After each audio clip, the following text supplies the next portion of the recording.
Assalamu alaikum wa rahmatullahi wa barakatuh. Bonjour tout le monde. Aujourd'hui, on va parler du manque de lait. Est-ce que c'est un mythe ou une réalité? Car beaucoup de mères ne pouvant s'appuyer ni sur l'expérience des proches, ni sur les professionnels de santé, manquent de confiance en elles et ont peur de manquer de lait. L'insuffisance de lait primitive est très rare. La prévention repose sur l'apprentissage et la pratique de tétées efficaces à la demande et le dépistage des situations à risque qui pourront bénéficier d'un suivi plus étroit et d'un accompagnement adapté. L'insuffisance de lait est presque toujours secondaire à des tétées insuffisantes en termes d'efficacité, de durée ou fréquence. Le bébé prend mal le sein, il ne tète pas assez. Il dort trop. Attention au bébé né avant 38 semaines. Il est apaisé par une sucette. Il est malade. Quelques causes sont liées à la mère. Utilisation de protège-mamelon, pilules microprogestatives reprises trop tôt, médicaments ou tabac, stress important. Quand on constate que l'enfant ne reçoit pas assez de lait, il s'agit le plus souvent d'une conduite inappropriée de l'allaitement.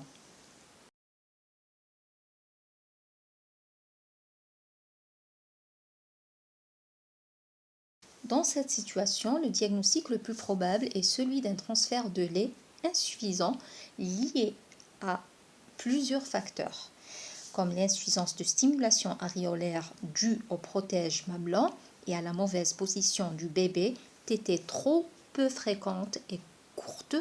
Le bébé s'endorme dès que le débit de lait diminue. Il est possible aussi que la pilule interfère avec la mise en route de la lactation. Dans l'immédiat, les recommandations tiennent compte de ces observations.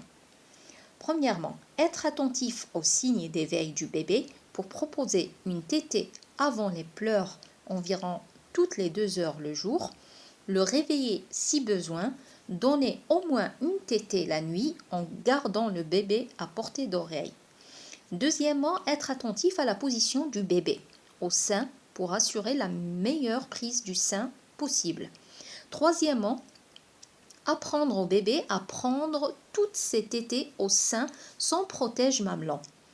Quatrièmement, comprimer le sein quand le bébé n'avale plus pour relancer le débit de lait et lui permettre de déglutir à nouveau.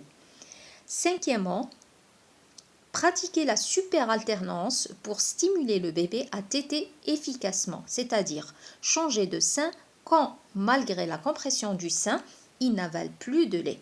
2 à 3 fois chaque sein dans la même tétée. Sixièmement, ne pas hésiter à donner certains tétés en contact peau à peau ou en position allongée pour permettre une petite sieste. Et à la fin, dans cette situation, la mère a souhaité poursuivre la pilule microprogestative. Donc, le diagnostic est confirmé par l'amélioration rapide faisant suite au changement dans la conduite pratique de l'allaitement. L'enfant a plusieurs selles par jour et mouille abondamment ses couches. Il a pris 180 grammes en 4 jours, puis 175 grammes sur les 5 jours suivants, sans aucun complément. À la fin, on constate que toute mère qui quitte la maternité devrait connaître ses repères d'efficacité de l'allaitement, facile à mémoriser et à surveiller. 5 à 6 couches bien mouillées, lourdes par jour, au moins 3 selles liquides ou molles et abondantes par jour le premier mois.